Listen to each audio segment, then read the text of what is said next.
Hello and welcome everyone, my name is Clemens, I'm with Going Through Sourcing, and today I want to speak about board types and finishes. So basically when we are sourcing or manufacturing any kind of millwork, cabinets, tabletops, case goods, that's basically when we need to know what type of board do we want to use and what finish do we want to use.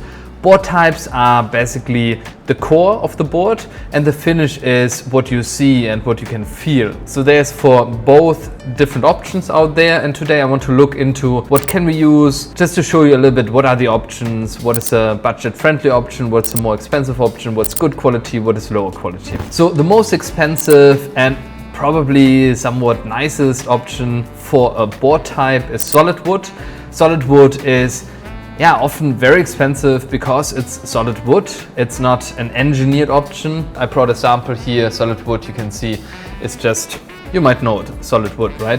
So that's a very amazing option. It can have an incredible natural look, but the disadvantage really is that it's very expensive, and then of course it's a real natural material. So, you know, solid wood is still moving, even if it's dried, right? It can crack.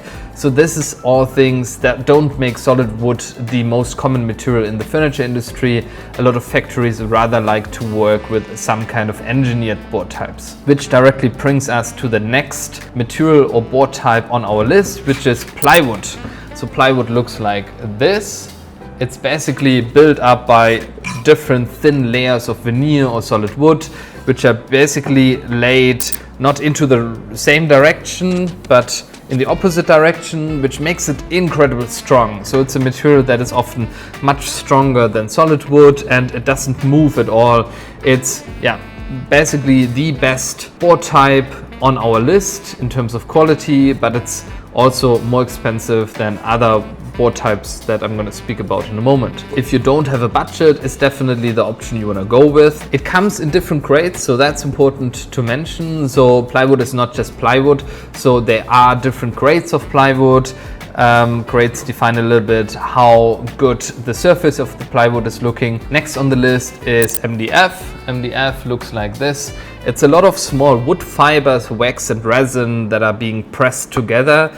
That makes it very smooth. It's a material that's being used for any kind of shaker style boards. So if you have a shaker style cabinet door, for example, most of the time it's being made of MDF just because it's so easy to kind of like cut out that inner piece of the shaker door panel with a CNC machine.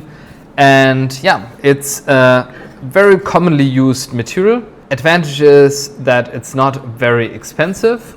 So it actually comes at a much lower price than plywood. The disadvantage is really that because the wood fibers are so short, it's not very strong. So if you're using it on a long shelf, for example, and you put heavy books into it, it will bend over time.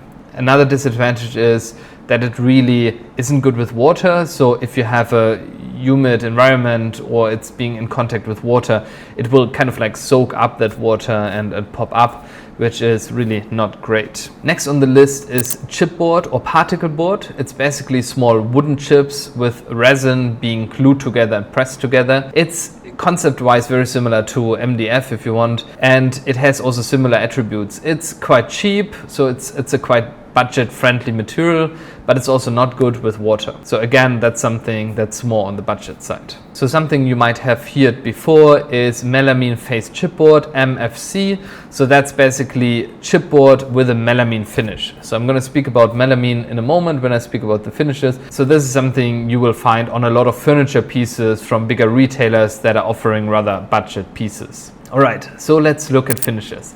So finishes is basically what you see and feel. It's basically often applied to the board, and there is different options. If we are using solid wood, we will normally use something very simple as a finish. So just a wax finish or a stain. It's basically just a coating on top of that solid wood. Because of solid wood being so expensive, you obviously choose it because you also want to have the look and feel of the solid wood. So very often it's just something to protect that solid wood. Next on the list would be a veneer finish. A veneer finish is basically a thin layer of solid wood that is being applied to the board, and that gives a very natural look and feel to the board. So it basically looks like solid wood, but you can combine it then with plywood, for example, which is just a little bit more sturdy and robust compared to solid wood because it's not cracking and moving. So this is a very nice option. I think a lot of hotels, especially better hotels, will use plywood with a veneer on top. There is different thicknesses of veneer. The thicker you make the veneer, the more expensive it gets, obviously. Yeah, then again, you can apply different coatings to that veneer, so you can also stain it to achieve a different color, and the cost is also defined basically by the type of veneer. So we have every kind of wood we can also get as a veneer, so we can get a walnut veneer or we can get a mahogany veneer. That's obviously very expensive, but you can also get a little bit cheaper veneers. And then there's a very cost efficient option, which is an artificial veneer. It's a technical veneer, so that's basically not a whole piece of solid wood but something being glued together in a factory.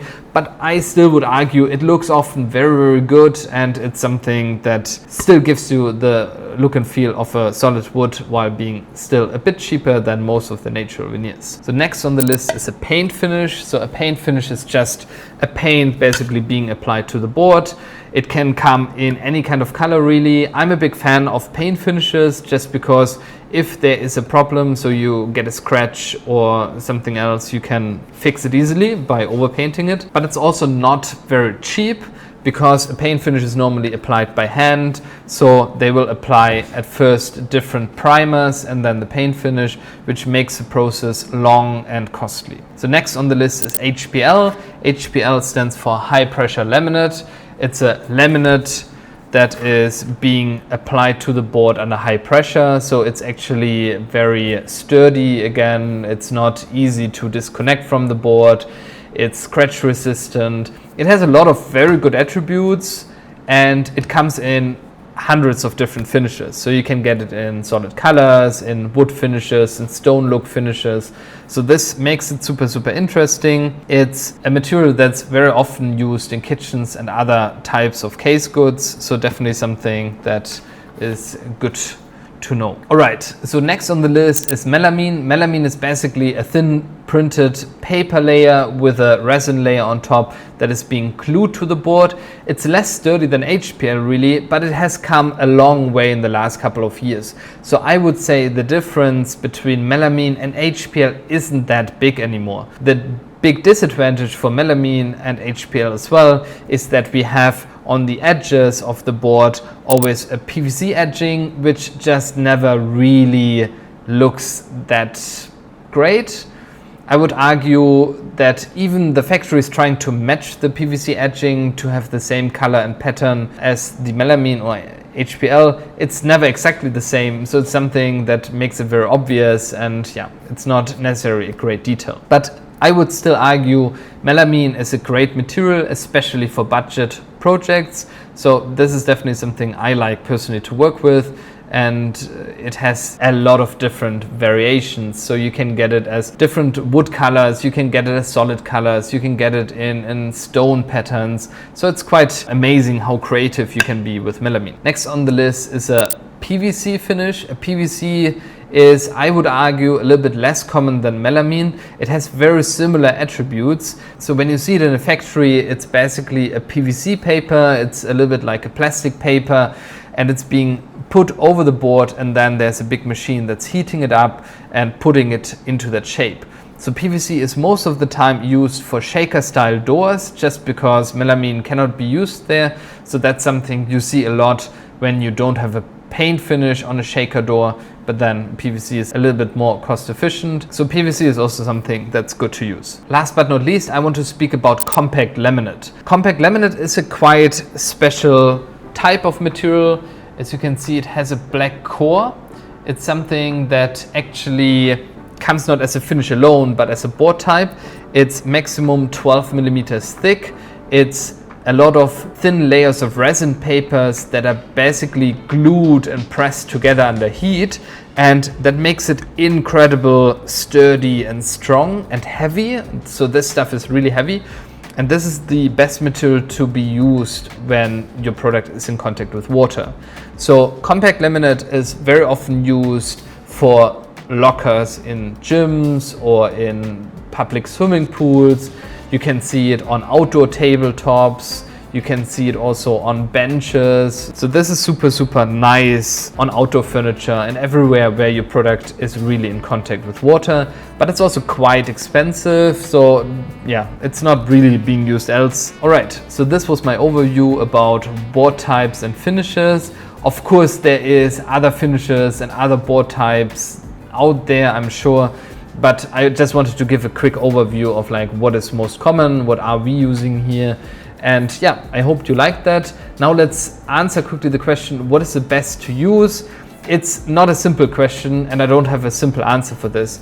So I wanna say, if you don't have a budget and you just wanna achieve good quality and an amazing look, then definitely go for plywood as a board core, because it's just the sturdiest and strongest material. And then I would recommend a veneer finish on it, just because it basically resamples the look and feel of a natural wood. And if you have a more budget hotel, I would definitely recommend to go with MDF or chipboard with a melamine finish, just because you have so much flexibility with there. You can basically find any kind of color and look and feel with melamine.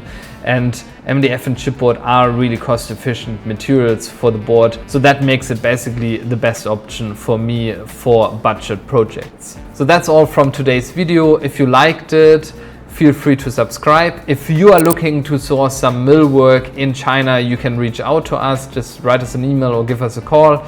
Then we can see if we can help you. And else I see you the next time. Bye bye.